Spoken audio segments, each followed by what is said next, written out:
오늘 읽은 말씀으로 예상 밖의 인물 이란 제목으로 김진규 목사님 말씀 전해 주실 텐데, 고등학교 때 제 지도를 받았습니다. 대학에 가서 선교단체, CC 선교단체에서 훈련을 잘 받고, 그리고는 중국 선교사로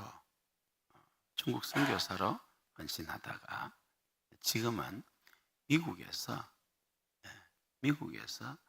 자녀들과 함께 생활하면서 목사로 또 섬기고 있으면서, 또 아들은 미국 육군 군목입니다. 아주 참 대단하죠. 오늘 설교 제목이 예상 밖의 인물인데, 저도 우리 김진규 목사님이 예상 밖으로 잘하고 있어요. 아주 감사합니다. 그래서 오늘 왔는데 오랜만에 왔어요. 미국에서 한국 오기 쉽지 않습니다. 어제 저녁에 봤듯이. 그래서 오늘 말씀을 전해라 했습니다. 우리 김진규 목사님 더욱 하나님 사랑하고 교회를 사랑하고 사역 잘할 수 있도록 박수로 격려하겠습니다.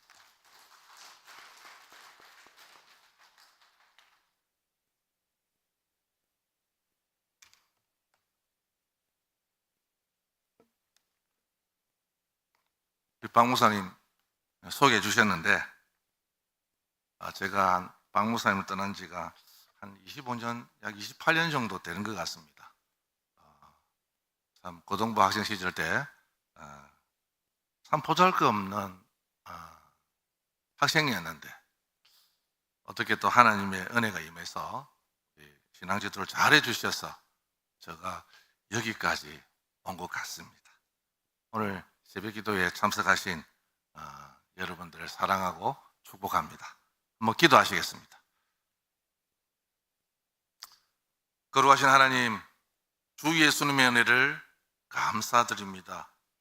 특별히 또 하나님이 이 땅에 하나님의 아름다운 교회를 세우시고, 또한 하나님의 나라에 귀한 하나님의 복음을 선포하는 은혜를 통해서 많은 생명이 주께 돌아오고 주님께 영광 돌리게 하여 주심을 감사합니다. 이 시간 하나님의 말씀을 나누기를 원합니다. 우리 주께서 성령으로 역사하셔서 인간의 말이 아니고 하나님의 음성으로 들려지는 이 시간이 되어지게 하여 주옵소서. 예수님의 이름으로 기도드리옵나이다. 아멘. 여러분들에게 이 말씀을 소개합니다. 예상 밖의 인물이다 라는 제목으로 이 메시지를 한번 준비해 보았습니다. 인생을 살아가는데 우리들은 상상할 수 없는 일과 인물들을 접합니다. 그럴 때마다 의아해합니다. 과연 우리나라와 우리 민족을 누가 구원할까? 분명히 나 자신이 생각하는 인물이 되었으면 하는 것입니다. 그러나 상상 외일 때가 있습니다. 오늘 본문은 딱 한 절입니다. 본문이 너무 짧으니까 듣는 사람뿐만 아니라 말씀을 전해야 하는 저도 좀 의아해합니다. 그러나 이 짧은 한 절 속에 깊은 영적인 울림이 있습니다. 과연 그것이 무엇인지 한번 살펴보도록 하겠습니다. 사사기는 여러분들이 잘 아시다시피 12사사들이 나옵니다. 대사사 6명과 소사사 6명으로 나눕니다. 이 대사사는 운니엘, 에훗, 드보라, 기드온, 입다, 삼손입니다. 이들은 전쟁이나 군사적 위협으로부터 이스라엘을 구원합니다. 또 소사사는 대사사에 비해 언급이 적고 평소 재판관 역할을 감당했습니다. 그 인물들이 삼갈, 돌라, 야일, 입산, 엘론, 압돈입니다. 그 중에 첫 번째 등장하는 인물이 바로 삼갈입니다. 이 상갈의 독특한 특징을 보면요, 단 1절만 기록되었다는 것입니다. 또 이 사람은 유일한 이방인 사사입니다. 그리고 기존의 사사가 생존하는 가운데 활약한 최초의 사사이기도 합니다. 우리가 사사란 이름은 많이 들어봤지만은 히브리식 이름은 쇼페팀이라는 말을 합니다.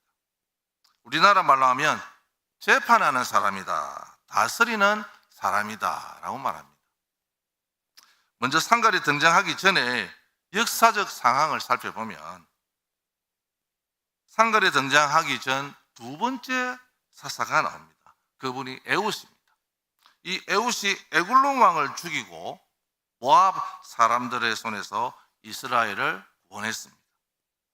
30절에 보니까 그날에 모압이 이스라엘 수하에 굴복함에 그 땅이 80년 동안 평온하였더라 말합니다. 이스라엘을 구원한 그 결과 80년의 평화가 이스라엘 땅에 찾아왔다고 말씀합니다. 그리고 또 사사시대에 일정한 영적 패턴이 있었습니다. 이스라엘이 우상숭배에 빠져 영적으로 타락합니다. 그때 하나님은 이방 민족을 사용하셔서 이스라엘을 압제당하게 하십니다. 그러면 이스라엘은 고통 속에서 하나님을 찾습니다. 그러면 하나님이 사사를 보내주셔서 이스라엘을 다시 구원하십니다. 그런데 일정한 평화의 시기가 지나면 또다시 이스라엘은 우상 숭배로 타락하게 되는 것입니다. 이런 반복을 몇몇 학자들은 사사기의 순환적 사이클이다라고 불렀습니다. 오늘 본문에 나와 있지 않지만 이런 패턴을 볼 때에 에후 시대 80년 평화 이후 이스라엘이 또 하나님 앞에 죄악을 저질렀습니다. 블레셋 사람들이 이스라엘을 괴롭게 했고 바로 이때 사소로 부름받은 사람이 삼갈이었습니다. 이 삼갈은 누굽니까? 6명의 소사사 중 첫 인물입니다. 이 소사사들은 대사사가 등장하기 전에 간략하게만 기록된 사사들입니다. 그들이 기록이 자세하지 않고 간략하기 때문에 소사사다라고 말을 합니다. 이 사사기에서 이들은 주인공이 아닌 조연의 역할을 맡은 것처럼 보입니다. 믿음이 완전하지 않았지만 하나님은 그들의 작은 믿음도 기이 보시고 쓰셨습니다. 성경에 이런 인물들이 있습니다. 여호수아 2장에 하나님 역사를 듣고 정탐꾼을 도와서 하나님의 편에 선 기생 라합이 있습니다. 또 룻기 1장에 보니까 시어머니 나오미의 하나님을 자신의 하나님으로 믿고 다윗의 조상이 된 룻이 나옵니다. 신약의 인물로 보면요, 예수님의 12제자들이 있습니다. 그 중에 베드로는 마태복음 4장 19절에 이렇게 말씀했습니다. 말씀하시되 나를 따라오라. 내가 너희를 사람을 낚는 어부가 되게 하리라. 예수님은 베드로를 부르시고 훈련시켜서 세상의 역사를 바꾸는 일을 하셨습니다. 하나님은 준비된 사람도 쓰시지만 우리가 전혀 예상치 못한 사람도 쓰신다는 것입니다. 우리가 하나님을 만나고 부르심을 받을 때 우리의 가거는 문제되지 않습니다. 우리의 부족하고 부끄러운 가거에 매여서 사용받지 못할 것이라고 단정해서는 절대 안 되는 것입니다. 그 누구든 살아계신 하나님을 만날 때 가거의 부족과 관계는 극복될 수 있고 그분의 일꾼으로 부름받고 쓰임받을 수 있는 것입니다. 우리 또한 누구도 예상치 못했으나 하나님께 쓰임받는 바로 그 사람이 될 수 있는 것입니다. 사랑하는 여러분, 우리가 태어난 배경과 환경과 출신이 보잘것없어도 문제될 것 하나도 없습니다. 인도를 보면요, 카스트 제도가 있습니다. 제사장과 또 왕실의 귀족으로 태어나면 후손 대대로 금수저로 살아갑니다. 미국이든 한국이든 마찬가지입니다. 태어날 때부터 어느 정도 부모님의 배경에 따라 금수저, 흙수저로 구분됩니다. 그럴지라도 부러워할 필요가 없습니다. 세상에서 금수저면 어떻고 흙수저면 어떻습니까? 우리는 하나님 안에서 모두가 천국을 소유한 금수저인 것입니다. 하나님은 종종 우리가 예상치 못한 도구로 사용하십니다. 상갈에 대해 살펴보면서 우리를 놀라게 하는 것이 또 있습니다. 바로 적과 싸웠던 무기입니다. 상갈은 블레셋 사람 600명을 죽였는데 그때 사용한 무기가 소모는 막대기였습니다. 상갈은 아마도 농사꾼 아니면 목동이었을 것입니다. 당시에 발견된 유물이나 자료를 보면요, 소모는 막대기는 둘레가 1.5cm고 길이가 2.4m 정도 된다고 합니다.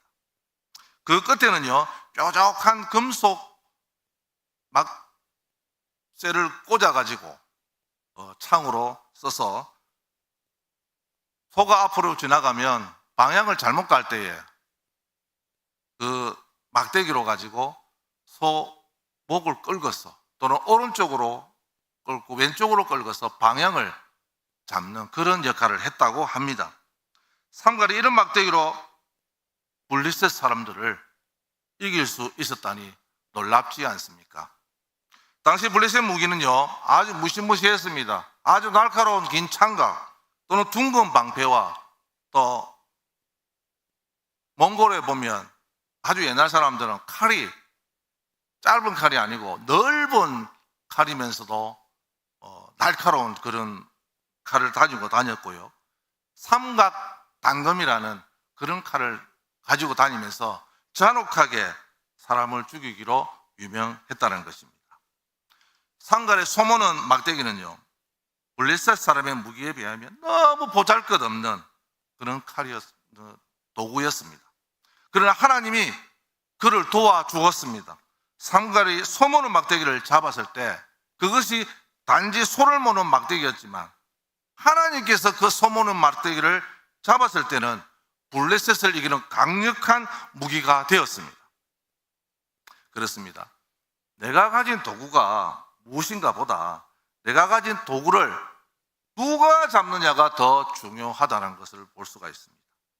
내가 잡으면 그저 인간의 도구에 불과한 것이 하나님이 잡아주시니까 기적의 도구로 변화되었다는 것입니다.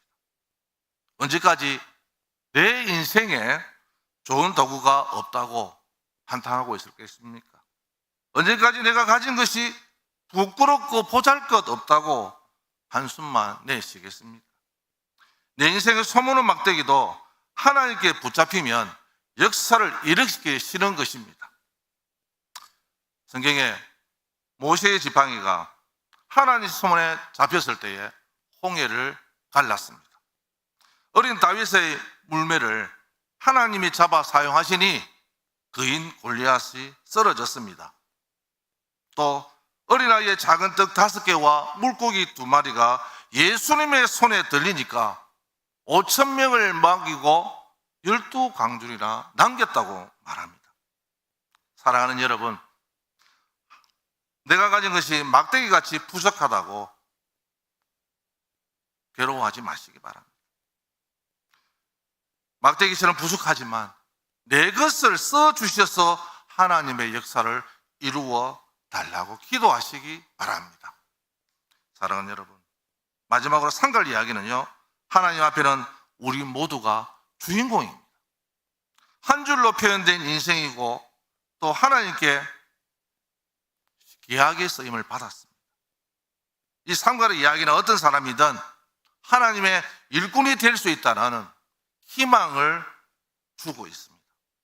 이 삼갈이 승리를 거둔 후 이스라엘에 몇 년의 평화가 있었는지는 본문에 기록되어 있지는 않습니다. 그러나 분명 삼갈은 이스라엘을 블레셋의 압제로부터 구원했습니다. 오늘 제가 본문 한번 읽어보겠습니다. 에훗 후에는 아나스의 아들 삼갈이 있어 소모는 막대기로 블레셋 사람 600명을 죽였고 그도 이스라엘을 구원하였더라. 본문에서 이 사실을 그도라는 말로 강조했습니다. 그도 이스라엘을 구원하였더라. 그도. 이 정도면 되는 것 아닙니까?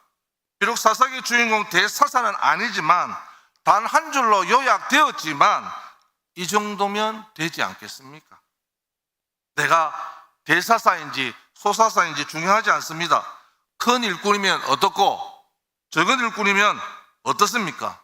하나님께서 쓰시면 도구면 되지 않겠습니까? 사실 세상에서는 비천한 인생일지 모르지만 하나님 앞에서는 우리 모두가 소중한 존재이고 하나님의 역사의 주인공이십니다. 미국 역사에 가장 위대한 복음 전도자가 있습니다. 이분 이름이 D.L. 무디라고 합니다. 여러분들 잘 아실 것입니다. 그는 가난한 가정에서 태어났습니다.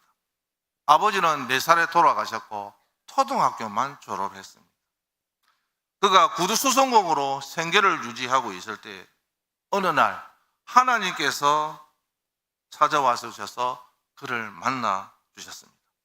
그리고 하나님은 그를 사용하여 놀라운 은혜를 전가하는 전도자가 되었습니다.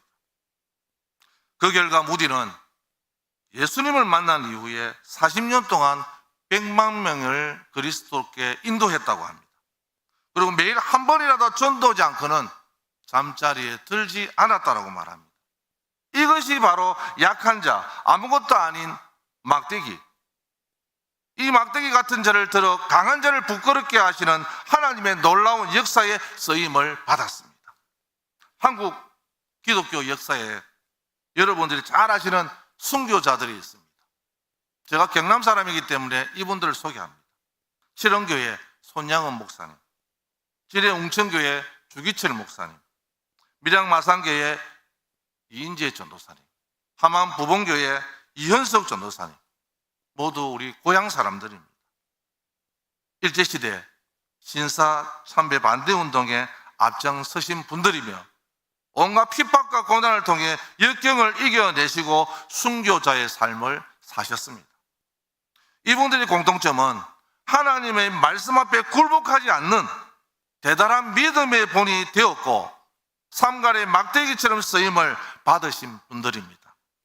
정말 보잘것없는 사람들이었지만 하나님의 말씀에 의해 믿음의 승리를 보여주셨습니다.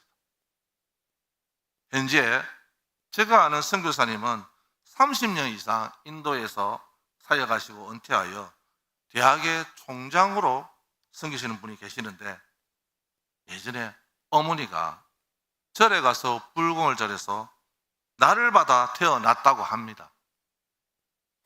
불신자 가정에서 자라났지만 학창시절 예수를 영접하고 신앙생활을 통해서 주의 길을 가겠다고 다짐하고 신학을 마치고 목사 선교사가 되어서 인도 선교 30년 이상을 사역하고 신학교와 교회를 설립하여 제자 양육과 목회자를 양성하는 일을 감당하셨습니다. 아마 상가가 같은 인물이 아니었나 그렇게 생각합니다. 저 또한 악한 영들이 우글거리는 불신자 집안에서 자랐습니다. 혼자 교회 나와 예수를 믿는데 많은 핍박과 힘든 일들이 있었습니다. 저희 어머니께서는 외할머니께서 절에 가서 불공을 절해서 태어난 분입니다. 보통 사람들은 그런 분들이 신내림을 받아야 된다라고 말합니다. 학창시절 어머니께서는 알 수 없는 신병을 앓았습니다. 어머니는 신병을 고치기 위해 남녀 호랭교교를 믿었습니다. 참 힘든 시간이었습니다. 그러나 세월이 지나서 하나님은 저희 가정을 사랑하셔서 저에게 먼저 복음을 받게 하셨고 이후에 성령 체험 후 온 가족이 예수를 믿고 구원을 받는 놀라운 일들이 일어났습니다. 하나님께서 제 인생에 크게 3가지 놀라운 일들을 경험하게 하셨는데 첫째는 학창시절 불신자 가정에서 예수를 믿고 회심하여 성령 체험 후 가정이 복음화가 되었습니다. 그리고 우리 박정고 목사님의 신앙 지도를 통해서 주의 종의 부르심을 깨닫고 신학교를 가게 되었습니다. 두 번째는 제가 창신대학교에서 중국 유학생들에게 8년 이상을 복음을 전하게 하셨습니다. 많은 중국 유학생들이 예수를 믿고 회심하는 놀라운 은혜가 있었습니다. 이후에는요, 평신도 중국 선교사로 파송을 받아 상해에서 CCC 협력으로 대학에서 한국어를 가르쳤습니다. 또 학생들에게 복음을 전하게 하셨고 가정교회를 하게 하셔서 한족들에게 예배를 인도하게 하셨습니다. 세 번째로는요, 미국 유학으로 에반겔리아 대학교를 거쳐 골든 게이트 신학교를 졸업하고 목사 안수를 받고 박사과정까지 공부를 마쳤습니다. 그리고 미국 센트럴 신학교 LA 본교에서 디렉터로 있으면서 디플로마 학생들을 가르치고 복음을 전하는 사역들을 경험하고 현재는 교회에서 선교부 목사로 사역을 하고 있는 중에 있습니다. 그리고 저희 아들이 아버지 뒤를 이어 사역자가 되기 위해 현재 미 육군 채플린 후보생으로 탈북 신학교에서 목사가 되기 위해서 공부를 하고 있는 중에 있습니다. 이와 같이 하나님의 부르심을 통해서 영혼 구원의 사역들을 감당하며 상갈과 같은 인물로 세워주셨습니다. 사랑하는 여러분, 우리 구원자 예수님을 한번 보십시오. 이사야에서 예언된 것처럼 예수님이 오신다고 말씀을 하셨습니다. 그러나 이스라엘 백성들은 어디서 메시아가 태어나시고 어디서 어떻게 우리에게 오실지 아무도 몰랐습니다. 그리고 어느 누가 예수님이 아주 누추하고 비천한 베들레헴 마구간 말구유에서 태어났을 거라고 상상했겠습니까? 그런 예수님은 유년 시절과 청년 시절을 보내고 성령의 인도하심으로 광야로 가서 40일 금식 기도를 하며 마귀의 시험을 이겨내시고 요단강으로 가셔서 세례를 받으시고 하나님의 아들이라 인칭을 받으셨습니다. 그리고 우리들의 죄를 위해서 십자가를 짊어지시고 온갖 핍박과 고통을 당하시며 골고다 언덕에서 십자가에 못 박혀 돌아가셨습니다. 그리고 장사한 지 사흘 만에 다시 살아나셔서 우리의 구원자가 되셨습니다. 사랑하는 여러분, 저는 여러분들이 삼갈과 같은 인물이라고 말할 수 있습니다. 우상과 귀신이 난무한 이 거제도 불신자 가정에서 태어나 예수를 믿으면서 많은 핍박과 고통을 이겨내며 또 하나님의 자녀로 지금 신앙생활을 잘 감당하며 가정에서 교회에서 일꾼으로 쓰임을 받고 있지 않습니까? 바로 여러분들이 상갈 같은 인물들입니다. 바로 예상 밖의 인물이라는 것입니다. 10월 27일 주일 대망의 날을 맞이했습니다. 대한민국의 기독교 역사상 큰 획을 끊는 그런 날이 될 것입니다. 사랑하는 여러분, 삼갈의 소음 오는 막대기로 블레셋 600명을 물러친 것처럼 믿음으로 쓰임 받기를 바랍니다. 사랑하는 여러분, 제가 좋아하는 구절을 하나 소개하기를 원합니다. 미국에서 왔으니까 영어로 한번 해보겠습니다. 시편 119편 130절입니다. 이 말씀은 제가 살고 있는 캘리포니아 오렌지 카운티에 바이올라 대학교가 있습니다. 탈북신학교가 대학원인데요. 거기에 가면 도서관 옆 건물에 붙어 있는 말씀입니다. The unfolding of your word gives life. It gives understanding to the simple. 이 말씀을 해석하면요, 하나님의 말씀을 펼치면 우리 마음에 빛을 비추고 우둔한 자를 깨닫게 하신다라는 말씀입니다. 이와 같이 하나님의 말씀을 통해서 상갈의 막대기처럼 복음의 도구로 쓰임 받아서 가정을 복음화시키고 세상을 변화시키는 하나님의 교회의 일꾼으로 담대함으로 복음 들고 나아가는 아름다운 빛을 발하는 예상 밖의 인물이 다 되시기를 예수님의 이름으로 축원합니다. 기도하시겠습니다. 거룩하신 하나님, 주님의 놀라운 은혜를 감사합니다. 미국도 차별금지법 때문에 많이 힘들어하며 법들이 하나하나 통과되고 있는 가운데 있는데 그래도 우리 한인들이 모여서 기도하면서 이것을 저지하려는 몸부림들이 있습니다. 또 대한민국도 마찬가지로 저희들이 상가의 막대기로 블레셋 600명을 물리친 것처럼 하나님 아버지, 대한민국에 믿는 하나님의 기독교인들이 일어나서 하나님의 능력과 하나님의 크신 은혜로 차별금지법을 막아내는데 성공하게 하여 주시옵소서. 우리 예수님의 놀라운 은혜가 이곳에 임하게 하여 주옵소서. 살아계신 예수님의 이름으로 기도드리옵나이다. 아멘. 아주 참 감개무량합니다. 예상 밖의 인물로 쓰임받기를 축복합니다. 예상보다 훨씬 더 귀하게 쓰임받기를 축복합니다. 예상보다 훨씬 더 하나님의 강한 손에 붙들려 위대한 일 하는 저와 여러분 다 되시기를 우리 주의 이름으로 축원합니다. 우리 김진구 목사는 학생 때는 조금 별로였는데 아주 참 대단합니다. 자랑스럽습니다.